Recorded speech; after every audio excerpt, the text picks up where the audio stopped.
Assalamualaikum warahmatullahi wabarakatuh. Alhamdulillahirrabbilalamin. Allahumma salli ala Muhammad wa ala alihi washabihi ajmain, amma ba'd. Selamat datang di kelas virtual kita di pembelajaran yang luar biasa, yaitu Pendidikan Kemuhammadiyahan atau PKM. Mari kita awali pembelajaran kita pada kali ini dengan berdoa kepada Allah Subhanahu wa taala. Berdoa kita mulai dari sekarang. A'udzubillahi minasyaitonirrajim. Raditu billahi robba wa bil islami dina wa bi muhammadin nabiyya wa rasula rabbi zidni ilma warzuqni fahma, amin. Anak-anakku sudah hadir semuanya? Yang hadir silahkan komen di bawah, katakan hadir, jangan lupa tulis nama dan kelasnya masing-masing. Bagi teman-teman kita yang sedang sakit atau sedang dalam musibah, mari kita doakan semoga Allah mengangkat penyakitnya dan bisa beraktivitas seperti biasanya. Materi kita pada kesempatan kali ini adalah tentang kepribadian Muhammadiyah. Pertemuan sebelumnya kita sudah membahas tentang keteladanan tokoh pimpinan Muhammadiyah. Masih ingat semuanya?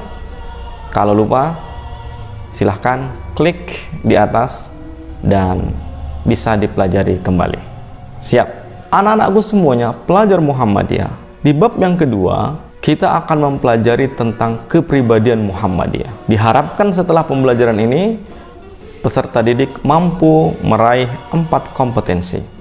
Yang pertama, peserta didik mampu menjelaskan kepribadian Muhammadiyah. Yang kedua, peserta didik mampu menceritakan latar belakang perumusan kepribadian Muhammadiyah. Yang ketiga, peserta didik mampu menjelaskan matan kepribadian Muhammadiyah. Dan yang keempat, peserta didik mampu mengidentifikasi nilai-nilai yang terkandung di dalam kepribadian Muhammadiyah. Nah, anak-anakmu semuanya, itulah yang akan kita pelajari pada pertemuan kali ini. Muhammadiyah adalah organisasi terbesar yang ada di Indonesia, bahkan di dunia. Di usianya yang telah melampaui 1 abad 100 tahun, Muhammadiyah tetap konsisten di jalan dakwah, amar ma'ruf nahi mungkar, dan tajdid. Tentunya banyak ujian dan rintangan yang dihadapi oleh Muhammadiyah. Namun mengapa Muhammadiyah tetap eksis? Bahkan di usianya yang semakin tua, Muhammadiyah semakin kokoh dan kuat. Itu tidak lepas dari pengamalan kepribadian Muhammadiyah. Muhammadiyah selalu memegang teguh prinsip di dalam kepribadian Muhammadiyah sebagai pedoman dan landasan perjuangan persyarikatan Muhammadiyah. Muhammadiyah telah memberikan banyak kontribusi untuk kemajuan bangsa Indonesia di segala bidang, baik itu bidang pendidikan, kesehatan, sosial, dan keagamaan. Nah, anak-anakku semuanya, sebelum kita mempelajari tentang apa itu kepribadian Muhammadiyah, ada baiknya kita mengkaji dulu pengertian apa itu kepribadian. Sudah pernah mendengar kata kepribadian? Kepribadian adalah sesuatu yang sangat penting yang menjadi identitas yang dimiliki oleh seseorang. Di dalam bahasa Inggris, kepribadian diartikan sebagai performance, kesan-kesan yang terpancar dari dalam diri seseorang yang membuatnya dihormati, dikagumi, dan dihargai. Di dalam Kamus Bahasa Indonesia, kepribadian diartikan sifat hakiki yang tercermin pada diri seseorang atau suatu bangsa yang membedakan dia dengan orang lain atau dengan bangsa yang lain. Maka kepribadian Muhammadiyah adalah sifat hakiki yang dimiliki oleh persyarikatan Muhammadiyah, dan itu menjadi pembeda Muhammadiyah dengan organisasi yang lain. Dan kepribadian Muhammadiyah tolak ukurnya adalah keteladanan dari Rasulullah SAW yang tercermin di dalam surah Al-Ahzab ayat 21. Laqad kana lakum fi Rasulillah uswatun hasanah. Anak-anakku semuanya, sampai sini sudah cukup mengerti apa itu kepribadian dan apa itu kepribadian Muhammadiyah? Mari kita lanjutkan. Kepribadian Muhammadiyah merupakan rumusan resmi dan doktrin ideologi persyarikatan Muhammadiyah yang disahkan oleh Muktamar Muhammadiyah ke-35 di Jakarta pada tahun 1962. Kepribadian Muhammadiyah merupakan rumusan yang menggambarkan hakikat Muhammadiyah itu sendiri. Kepribadian Muhammadiyah oleh Persyarikatan Muhammadiyah dijadikan sebagai pedoman amal usaha dan perjuangan Muhammadiyah serta sifat-sifat yang dimiliki oleh Muhammadiyah. Oleh karena itu, kepribadian Muhammadiyah berfungsi sebagai landasan tajdid sekaligus sebagai pegangan pimpinan dan anggota Muhammadiyah di dalam menjalankan dan menuju cita-cita yang mulia terwujudnya masyarakat Islam yang sebenar-benarnya. Nah, dan bagi warga Muhammadiyah maupun pimpinan Muhammadiyah harus menguasai dan mengerti apa itu kepribadian Muhammadiyah.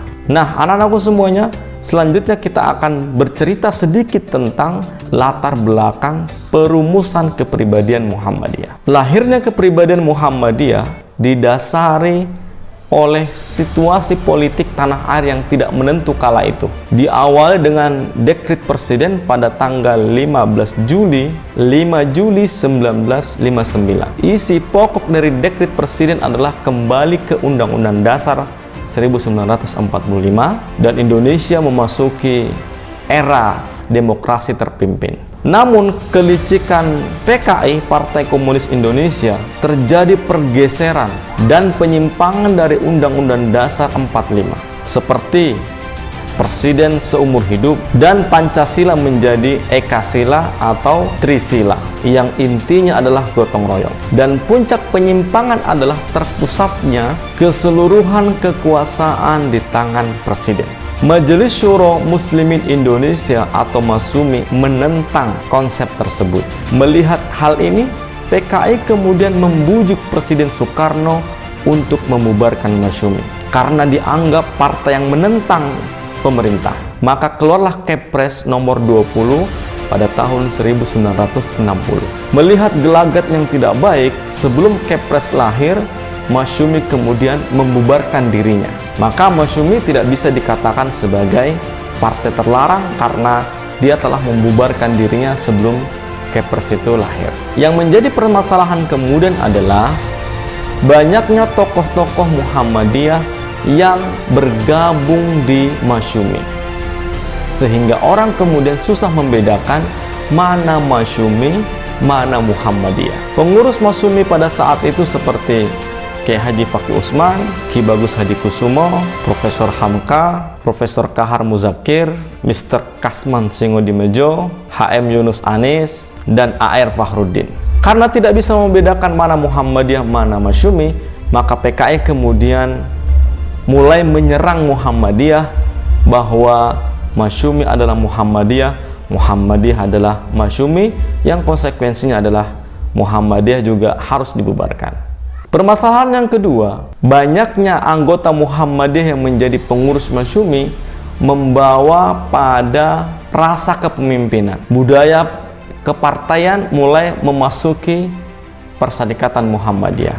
Padahal Muhammadiyah sejak awal mendeklarasikan dirinya sebagai organisasi dakwah, bukan organisasi politik. Maka kegelisahan ini mengantarkan Kiai Haji Fakih Usman untuk membuat sebuah makalah yang berjudul Apakah Muhammadiyah itu? Pidato Apakah Muhammadiyah itu yang disampaikan oleh Kiai Haji Fakih Usman di Madrasah Muallimin pada tahun 1961 menjadi cikal bakal lahirnya rumusan kepribadian Muhammadiyah.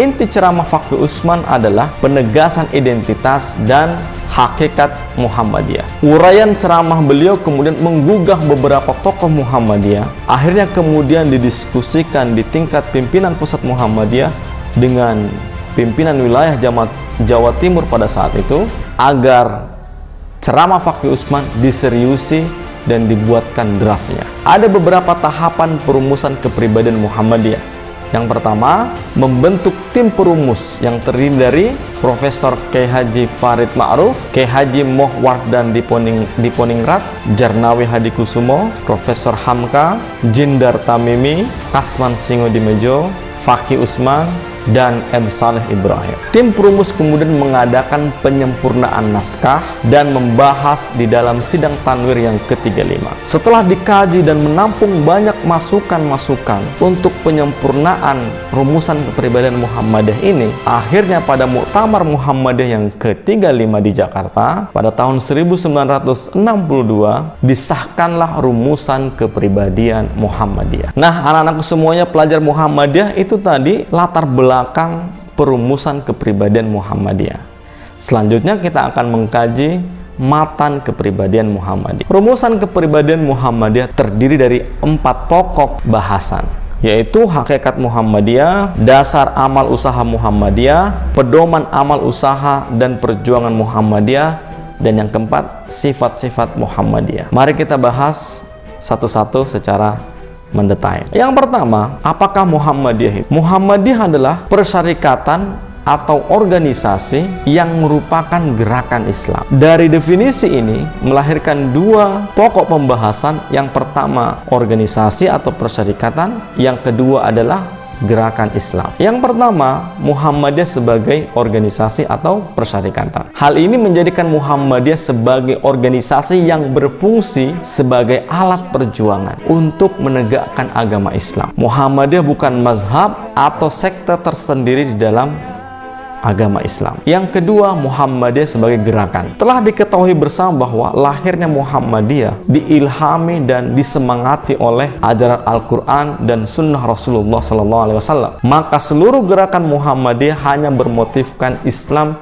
dan bagaimana merealisasikan prinsip-prinsip ajaran Islam. Hal ini tidak lepas dari perenungan Kiai Haji Ahmad Dahlan terhadap Quran Surah Ali Imran ayat 104 yang menjadi inspirasi lahirnya persyarikatan Muhammadiyah. Dan segala yang dilakukan Muhammadiyah, baik pendidikan, kesehatan, pengajaran, kekeluargaan, perekonomian, untuk mewujudkan dan melaksanakan ajaran Islam. Maka Muhammadiyah berkeyakinan bahwa Islam sebagai satu-satunya sumber motivasi dan inspirasi bagi seluruh aktivitas dan gerakan. Nah, itulah tadi hakikat Muhammadiyah sebagai organisasi dan gerakan Islam. Selanjutnya yang kedua adalah pedoman amal usaha Muhammadiyah. Dalam perjuangan melaksanakan amal usahanya untuk mewujudkan masyarakat Islam yang sebenar-benarnya, Muhammadiyah mendasarkan segala gerakannya pada prinsip-prinsip yang kuat. Yang pertama, hidup manusia harus berdasarkan tauhid, bertawakal hanya kepada Allah Subhanahu wa taala. Hal ini melahirkan bahwa segala aktivitas dan tujuan hidup manusia adalah beribadah kepada Allah Subhanahu wa taala dan taat kepadanya. Prinsip yang kedua, hidup manusia bermasyarakat. Hidup bermasyarakat adalah sunnatullah, ketentuan Allah yang pasti. Tidak ada manusia yang bisa hidup sendiri sesempurna apapun dia. Maka Muhammadiyah hidup bermasyarakat. Yang ketiga, mematuhi ajaran agama Islam dengan berkeyakinan bahwa ajaran Islam itu satu-satunya landasan kepribadian dan ketertiban bersama untuk kebahagiaan di dunia dan di akhirat. Yang keempat, menegakkan dan menjunjung tinggi agama Islam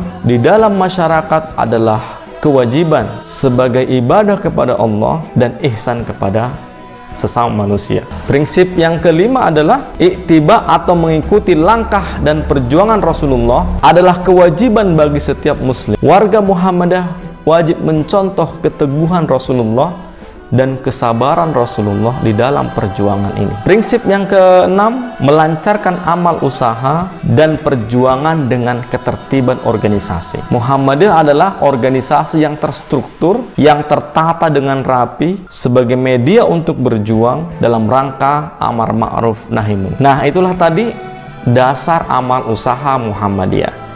Selanjutnya kita akan membahas yang ketiga, yaitu pedoman amal usaha dan perjuangan Muhammadiyah. Apa saja prinsip-prinsip dan pedoman tersebut? Yang pertama, berpegang teguh terhadap ajaran Allah dan Rasulnya. Apapun yang diusahakan dan bagaimanapun caranya, Muhammadiyah harus berpegang teguh dan berpedoman kepada ajaran Allah dan Rasulnya. Hal ini berdasarkan firman Allah dalam Quran Surah Ali Imran ayat 19 dan 85. Inna dina indallahil Islam.